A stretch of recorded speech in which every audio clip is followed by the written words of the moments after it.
Welcome back to class, everybody. Today's lesson is called DUNE. What is it? Why should we care about it? And why won't I shut the f up about it on Twitter all the time? Well, I'll tell you. I was first introduced to the world of Arrakis by a David Lynch film. Can you guess what it was called? Now, I do know that most people not only read the book first instead of the movie, but they actually kind of hated the movie, which is fine, because in hindsight, it's not amazing. But if you haven't noticed, I am not a bookworm.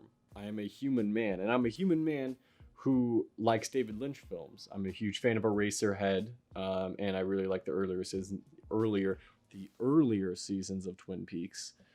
And that's pretty much it. But when I heard that he had made a sci-fi film based on a best-selling novel, I was like, sign me up. I'm going to watch this movie. I'm going to love it.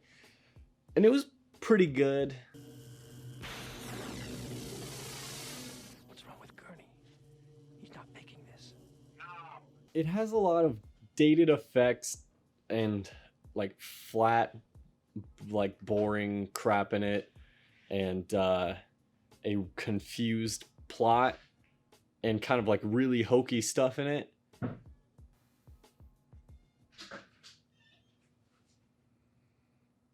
Come in.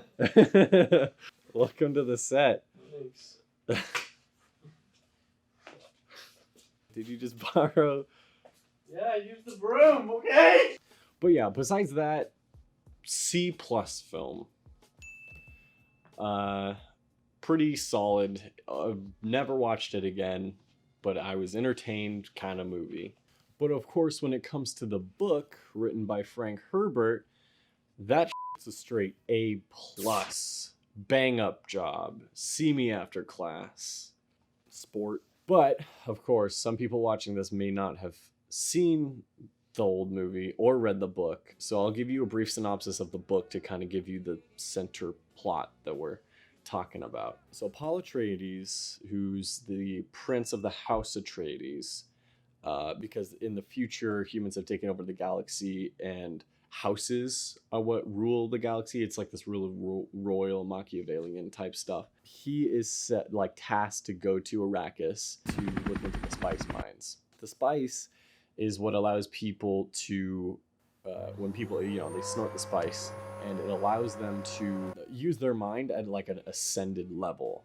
Because back in the day, there was a war between humans and artificial intelligent robots, and the result of which made it completely illegal, completely wrong to make artificial intelligence like that. So instead, they resorted to organic intelligence. They have, gross brain computers. The weird David Lynchian, shoots you and teleports you to another place computers, and they also can heighten their own minds to connect and use them as computers just themselves. But yeah, basically, after I read the book, it definitely made me feel like my C+ student copied my A+ student's homework and just made it shittier. And ever since reading that book, I dreamed of a day that it could be done the right way. It's going really well, though. Good, No snapping for you. It's very good to see you. You too, man, always. You got a lot going on now. I know you're shooting Dune, which I read that book when I was in high school. Did you really? I loved that book. Yeah, I did. I was a nerd. Were you high? I was a nerd. I still am a nerd. No, I wasn't. You weren't. No, I just liked it. I am 100% certain this movie is going to be a certified spank. Not only is Mr. Villeneuve a outstanding filmmaker for the material, but he's just an outstanding filmmaker in general, and his track record is amazing. His films I've watched consistently, and they're all amazing, with, personal exception. I don't really like Enemy that much. I understand it. Women are spiders and spiders are icky, but I just don't care. Like, I don't really care about that type of story.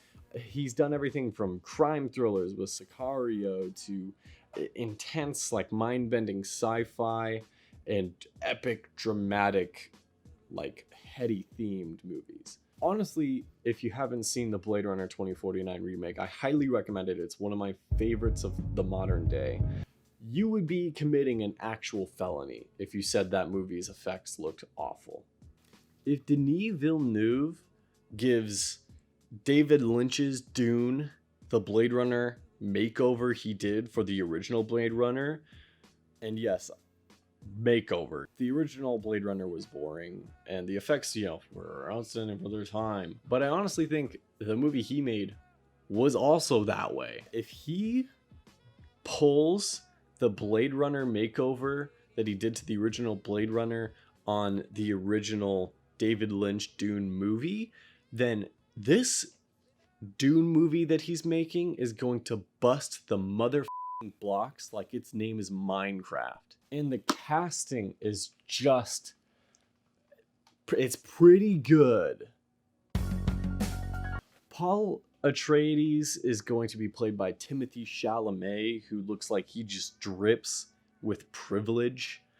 But apparently every girl on Twitter wants him, which is perfect for Paul Atreides. Lady Jessica is going to be played by Rebecca Ferguson, who already showed me that she could be a better incredible psychic witch than that Olsen twin and Dr. Sleep. And I mean, just look at this picture. That's a certified DILF if I've ever seen one. Go ahead and give it an A+. And I said Dune movies because apparently in the interview he did with Vanity Fair, I believe it was Vanity Fair, where he released a bunch of photos of the set. Here those are. There's just a couple. I really like this one. This is probably my favorite. Duncan Idaho's is kind of lame. But if he pulls all the stops on this one, it could be the next Lord of the Rings, the next big thing. This is probably the most epic thing that he has done. And he's gone pretty epic with Blade Runner 2049. That one is super epic and all of that, blah, blah, blah. But this one's gonna take the cake. I am absolutely certain.